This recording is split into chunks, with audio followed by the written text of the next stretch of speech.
Maka dengar ini, yang jomblo-jomblo fisabilillah. Kalian juga yang sudah pacaran, dengar ini baik-baik. Nikah cepat. Dengar ini cewek-cewek. Dipacari 3 tahun tidak dinikah-nikahin, rugi kamu. Motor aja 1 tahun dicicil sudah lunas. Masa kamu dipacari 3 tahun tidak dinikah-nikahi? Maka saya hormat sama laki-laki ini. Masih muda, berani untuk menikah. Tidak semua laki-laki berani untuk menikah. Termasuk kalian yang bawa pacar tapi sampai sekarang tidak menikahi pacarnya. Siapa suruh kau undang saya? Ya, ini hebat ini. Benar dek. Betul kau berani, masih muda. Mertuamu polisi pula. Istrimu orang Bugis pula. Oh luar biasa pak. Saya perlu kasih tahu apa artinya itu tenrisau. Itu bahasa Bugis, kalau bahasa Indonesianya tenrisau itu tak terkalahkan. Maka siap-siaplah kau menaklukkan orang yang tidak terkalahkan. Ya, itu bahasa Bugis. Orang Bugis kasih nama itu ada filosofinya. Tenrisau, tenriteta. Kalau tenriteta itu tidak bisa dilewatin. Nah, ini tenrisau ini artinya tak terkalahkan. Ya, itu yang pertama lurus, itu hukum menikah. Yang kedua yang perlu kita paham untuk nasihat kita, luruskan niat. Nikah itu jangan macam-macam niatnya. Niat apa? Melaksanakan syariat Islam. Niat apa? Mengikuti sunnah Nabi. Karena Nabi katakan siapa yang sudah mampu lalu dia tidak mau menikah, falaisa minni, bukan bagian dari umatku. Dengar ini baik-baik. Ya, maka luruskan niat. Menikah itu kata Nabi, nikahi seseorang karena 4 hal. Ya, ini bagi adik-adik yang belum mau menikah lagi pusing cari jodoh. Kata Nabi, nikahi seseorang karena 1, kalau kau laki-laki. Nikahilah dia karena kecantikannya. Perlu cantik. Kenapa? Dia 24 jam di depanmu. Kau pulang kerja, ya ada lagi dia. Kau mau tidur, dia lagi di depanmu. Kau mau makan, ya ada lagi dia. Kalau dia jelek, cepat bosan. Akhirnya ganti casing. Tapi cantik ini penting, tapi tidak boleh prioritas. Kenapa? Cantik ada batasnya. Apalagi zaman sekarang. Cantik betul di medsos, ternyata kamera 360. Cantik itu penting, tapi tidak boleh prioritas. Kenapa? Sweet sepenting, 20 tahun cantik, tapi 70 tahun tidak cantik lagi. Maka kalau motif utamamu cantik, maka akan pudar cintamu. Alhamdulillah istrimu cantik bos. Alhamdulillah. Ya, 2. Kata Nabi, nikahilah dia karena kekayaannya. Islam tidak dilarang mencari orang kaya, tapi yang dilarang materialistik. Apa itu materialistik? Menghalalkan segala cara untuk mendapatkannya. Beda agama, karena banyak uangnya dia pilih. Itu namanya materialistik. Tapi cari orang kaya tidak dilarang. Tapi jangan sampai kau tidak menikah karena kau takut miskin. Tidak ada orang setelah menikah semakin miskin. Kenapa? Logika Qur'annya, 1 manusia ada rezekinya. 1 manusia ada rezekinya. 1 tambah 1 pasti 2. Maka nikahlah, jangan kau pernah menolak pernikahan karena kau tidak merasa tidak mampu. Saya miskin, maka kau akan miskin selama-lamanya. Karena Allah jelaskan, ana inda sanni abdi bi. Saya tergantung sangkanya hambaku. Kalau saya sangka, kalau dia sangka telah makin kaya setelah menikah, saya kasih kaya kau. Maka hakul yakin, cari yang kaya.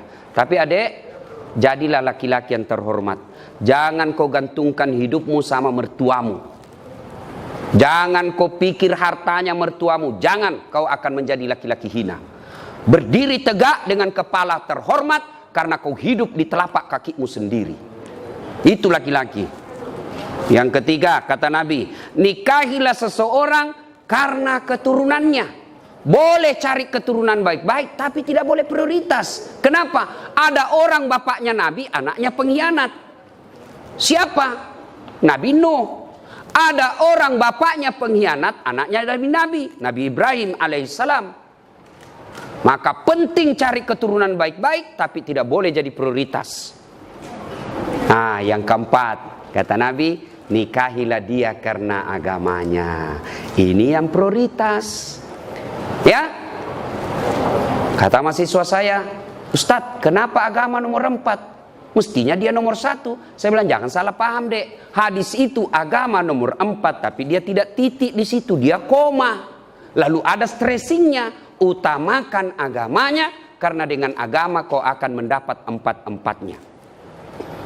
Ada orang cantik, akhlaknya kesurupan. Ada kaya, tapi otaknya beleng-beleng. Ada lagi cerdas, tapi mukanya hancur.